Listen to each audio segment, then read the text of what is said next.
안녕하세요. 생활불교의 노각입니다. 4월달입니다. 4월달 하면은 꽃이 만발하는 그런 계절이죠. 우리 불자님들 꽃 구경 많이 다녀오셨습니까? 이 4월달에는 또 특별한 날이 있습니다. 상계의 스승이자 우리의 큰 스승이신 서가모니 부처님께서 오신 날이 있습니다. 내일 모레가 바로 그날입니다. 부처님께서 우리 중생들을 위하여 깨달음을 주기 위하여 사바세계에 오셨습니다. 이 뜻을 우리 아시는 분들은 잘 아시지만은 아직 우리 부처님이 어떻게 우리 곁에 오시는가 확실히 알지 못하는 그런 분이 있을까 싶어서 우리 부처님이 내일 모레 오신 그 뜻을 한번 새겨보도록 하겠습니다. 부처님 전생을 보면은 수행자로서의 이야기가 나옵니다. 때로는 사람 몸을 받았고 또 어느 때는 짐승의 몸을 받습니다.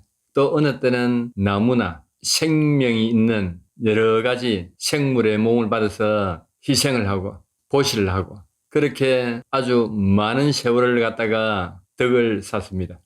그리고는 어느 날 수기를 받게 되죠. 바로 연등 부처님에게 수기를 받게 됩니다. 부처님께서 우리 인간계에 오기 전에 도솔천에서 머물렀습니다. 도솔천에서 머물기 이전에는 수메다라는 수행자로서의 삶을 살았지요. 여기서부터 간단하게 이야기를 해보도록 하겠습니다. 수메다라는 수행자는 깨달음을 많이 얻었습니다. 수행자 중에 최고의 경지까지 올라간 그런 상태이죠. 그리고 어느 날 자기가 살고 있는 그 성 안 밖으로 청소를 하고 난리가 났습니다. 그래서 물어보죠. 왜 이렇게 깨끗이 하고 난리들입니까? 물으니까 연등 부처님이 이 성으로 오신다 한 그런 이야기를 듣습니다. 그래서 수메다도 최고의 경지에 오르는 부처가 되는 그 원을 세우고 있었는데 연등 부처님이 오신다기에 얼마나 좋았겠습니까? 그래서 육법공양 중에 꽃공양을 올려고 꽃을 찾았는데 이미 꽃은 많은 사람들이 다 사버리고 꽃을 구하기가 힘들었습니다. 그러던 차에 선미라는 여인이 꽃 5송이를 갖다가 들고 지나가는 것을 보게 되죠. 그리고 그 선미란 여인에게 꽃을 팔 것을 권합니다. 그러나 이 선미란 여인은 꽃을 팔지 않겠다는 그런 마음으로 여러 가지 조건을 내시옵니다. 그 조건 중에 하나가 다음 생에 저와 결혼을 해주신다면 이 꽃을 팔겠습니다. 제의를 하죠.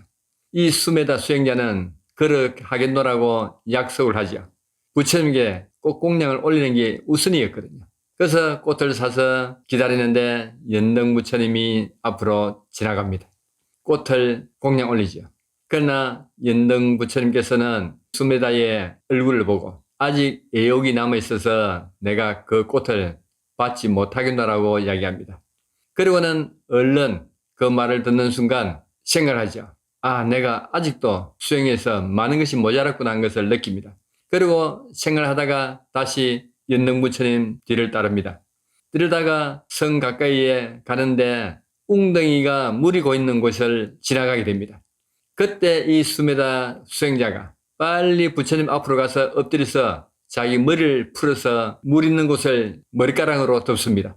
그 연등 부처님 발이 물에 안 젖도록 진흙이 안 묻도록 만들기 위해서 엎드리죠. 이 모습을 본 연등 부처님께서 감동을 하죠. 그리고는 수기를 내립니다. 그대는 다음 생에 석가모니 부처란 이름으로 부처가 될 것이야 하고 수기를 내리죠. 뒷날 연등 부처님에게 수기를 받은 그 뜻대로 부처가 되죠.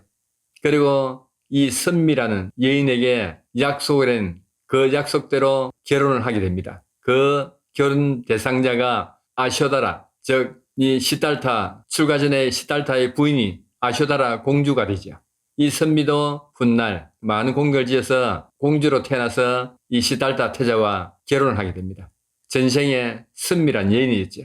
그래서 수메다 수행자는 많은 공덕을 짓고 어느 해에 몸을 받아서 도솔천에서 태어납니다.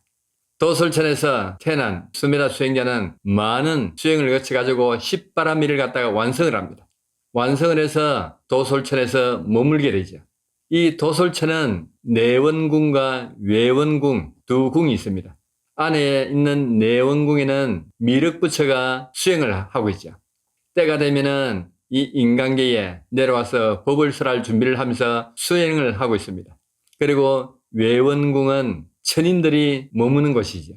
이 오용락을 떠나서 아주 만족스러운 그런 생활을 하면서 천인들이 머무는 그곳에서 수메다는 호명보살이라는 이름으로 천인들을 상대로 법문을 하죠.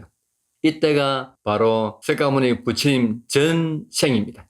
천인들을 상대해서 많은 그런 법문을 하다가 도솔천에서의 생명이 다 돼갑니다. 이것을 이제 느끼게 되죠. 그리고 사바세계를 봅니다. 보니까네 아주 난장판이거든요. 탐진치 삼독으로 인해 가지고 사람들이 서로 죽이고 뺏고 온통 전쟁 중이었습니다. 그래서 호명보살은 인간계에 내려가서 고통 속에서 사는 우리 중생들을 갖다가 제도를 해야 되겠다는 원을 가지죠. 그리고 어느 날 금단천자를 부릅니다. 금단천자는 인간계에 여러 번 갔다 왔던 그런 천인이었죠. 이 금단천자에게 이제 지시를 하게 됩니다. 내가 인간계에 내려가서 고통을 받고 있는 많은 사람들을 구하고자 하니 내가 태어날 곳을 잘 알아보고 오시오 하고 이제 지시를 하죠. 그래서 이 금단천자는 사대천왕을 데리고 인간계로 내려옵니다. 인간계로 내려와서 동서남북을 다 뒤집니다. 호명보살이 부처로서의 태어날 곳을 찾지요. 그런데 저 인도 남쪽 사계절이 있고 아주 덕으로 다스리고 있는 카필라국을 지목을 하게 됩니다. 카필라국의 왕이 정반왕인데 결혼한 지가 오래되었지만 아기가 없었습니다. 그래서 늘 마야 부인과 걱정을 했지요. 그러던 차에 금단천자는 전륜성왕인 정반왕이 아주 덕으로서 백성을 다스리고 또 마야 부인은 청정한 계율을 지키면서 내조를 잘하고 있는 아주 덕이 많은 그런 두 사람의 모습을 보고 도솔천에 올라와서 호명보살에게 이야기를 하게 되죠. 그래서 호명보살은 인간계로 내려오게 됩니다. 인도의 초여름 시원한 바람이 불어오는 어느 밤에 이 마야 부인은 꿈을 꿉니다. 흰 상어가 6개가 달린 코끼리가 옆구리로 들어오는 꿈을 꾸게 되죠. 그리고 다음날 그 꿈에 대해서 해몽을 듣습니다. 그러고는 아주 길목이라는 이야기를 듣게 되죠. 그때는 부인이 아기를 놓을 때는 친정으로 가서 놓는 그런 풍습이 있었습니다. 마야 부인이 자기 친정인 성으로 가기 위해서 가다가 룸비니 동산이라는 그 아름다운 동산에 이르게 되죠. 그때는 4월달 초였습니다. 새들이 지저귀고 온갖 나비들이 날아다닙니다. 봄 내음이 훨씬 풍기는 그런 계절이었죠. 따뜻한 봄날 갑자기 룸비니 동산에서 쉬고 있는데 산통이 오기 시작합니다. 그러자 야마 부인을 수행하던 사람들이 움막을 만들기 시작하죠. 움막 안에는 큰 무수나무가 있었습니다. 산통이 심하게 오기에 무수나무 가지를 잡고 아기를 낳습니다. 바로 부처님이 탄생하는 순간이죠. 부처님은 탄생하자마자 동서남북 7걸음을 걸으면서 오른손으로는 하늘을 가리키고 왼손으로는 땅을 가리킵니다. 사자부를 하죠. 천상천하 유아독존이요 상계개곤이 아당안지라 하고 외칩니다. 천상천하 유아독존 뜻을 풀어보자면은 나는 세상에서 가장 뛰어나다. 나는 세상에서 가장 위대하다. 나는 세상에서 가장 존귀하다. 이런 뜻이 되죠. 이게 부처님이 자기 자신을 위해서 하는 말이 아니고 우리 모든 생명이 있는 우리 중생들이 한결같이 존귀하다는 그 뜻을 내포하고 있죠. 그리고 삼계개곤이 아당안지라 하였습니다. 이 삼계, 그러니까 부처 지위에 도달하지 못한 세계지요. 색계, 욕계, 무색계를 뜻합니다. 색계, 욕계, 무색계가 모두 고통입니다. 이 고통에서 시달리는 중생들을 내가 마땅히 건지리라 하는 사자의지. 또 다른 말로는 육도에 벗어나지 못하고 고통을 겪는 우리 중생들을 제도한다는 뜻이 됩니다. 육도는 지옥, 악이, 축생, 인간, 아수라, 천상을 뜻하지요. 그리고는 아기를 안고 카필락으로 돌아오게 됩니다. 이 소식을 들은 많은 천인들과 수행자들이 카필락으로 모이들지요. 큰 잔치가 벌어집니다. 이때 히말라야 산정에서 수행하던 아시타라는 선인이 있었습니다. 아주 큰 수행자로 칭송을 받던 그런 수행자이죠. 이 소식을 듣고 왕궁으로 내려오게 됩니다. 내려와서 태자를 보게 되죠. 보는 순간 깜짝 놀랍니다. 이 아시타 선인은 관상도 보고 미래를 예측하는 지혜를 갖다가 가지고 있었죠. 그리고는 보고 눈물을 흘립니다. 옆에 정반왕이 묻지요. 수행자여, 매 태자를 보고 눈물을 흘리어 묻습니다. 아시타 선인은 대답을 합니다. 이 태자는 보통 인물이 아닙니다. 태어나서 전륜 성왕이 될 상을 가지고 태어났습니다. 전쟁을 하지도 않고도 세상을 모두 정복할 수 있는 아주 큰 덕을 가지고 태어난 그런 인물입니다. 또 하나 아쉬운 것은 이 전륜 성왕이 되지가 않고 만약에 출가를 하게 되면 큰 깨달음을 얻은 부처가 될 것입니다. 눈물 흘리는 이유는 저는 지금 나이가 많습니다. 태자가 출가를 해서 부처가 돼서 법을 쓰라는데 그때는 이미 나는 죽고 없는 게 너무나 슬픕니다. 부처가 출연해서 법을 듣는다는 게 큰 복인데 난 이미 늙어서 그 법을 듣지 못한다는 그 생각으로 눈물이 납니다. 그리고는 딸타 태자는 어렸을 때 공부와 무예와 많은 것을 배우면서 자라나게 되죠. 그리고 이 아버지인 정반왕은 아시타 선인이 오래전에 이야기했던 출가를 하면은 부처가 된다는 그 말이 귀에 자꾸 떠오릅니다.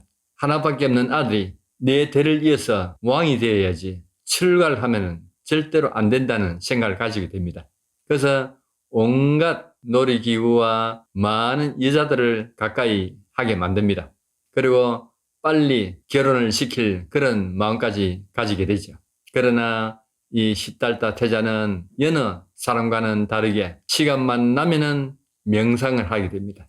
하고 온 전생은 어쩔 수가 없지요. 그래서 항상 아버지는 태자가 조금이라도 출가할 마음을 가질까 싶어가지고 아주 조바심을 냅니다. 그리고 많은 사람을 주위에 붙여서 감시를 하게 되고 절대로 출가를 못하도록 만듭니다. 그러나 시달타 태자는 반대로 자기가 앞으로 어떻게 해야 될 그 인연에 이끌려 가지게 되죠.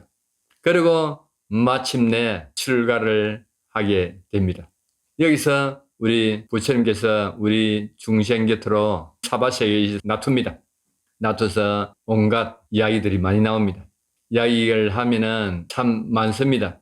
이 팔상도로 통해서 이제 만들어 놨는데 팔상도가 도솔레이상부터 상림열반상까지 8폭의 그림으로 이제 표현을 하고 있죠. 8가지 그림으로 이야기를 하다 보면 아주 재밌는 일들이 많이 있습니다. 그 중에 깨닫고 나서 최초의 법륜이죠. 녹야원에서 5 비구를 상대로 해서 첫 법륜을 굴립니다. 그게 바로 사성제입니다. 고진멸도죠. 우리 부처님에 대해서 아시면은 참 재미가 있습니다. 우리의 큰 스승님이죠.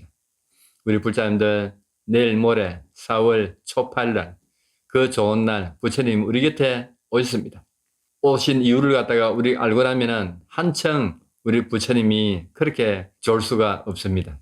우리의 큰 스승님이 온 그날을 기리면서 우리가 수행자로서 끊임없는 덕과 복을 쌓아야 된다는 것을 다시 한번 생각하면서 부처님 오신 날을 맞아서 이야기를 해봤습니다. 우리 불자님들 부처님 오신 날 즐거운 마음으로 보내시고 또 다음에 뵙도록 하겠습니다.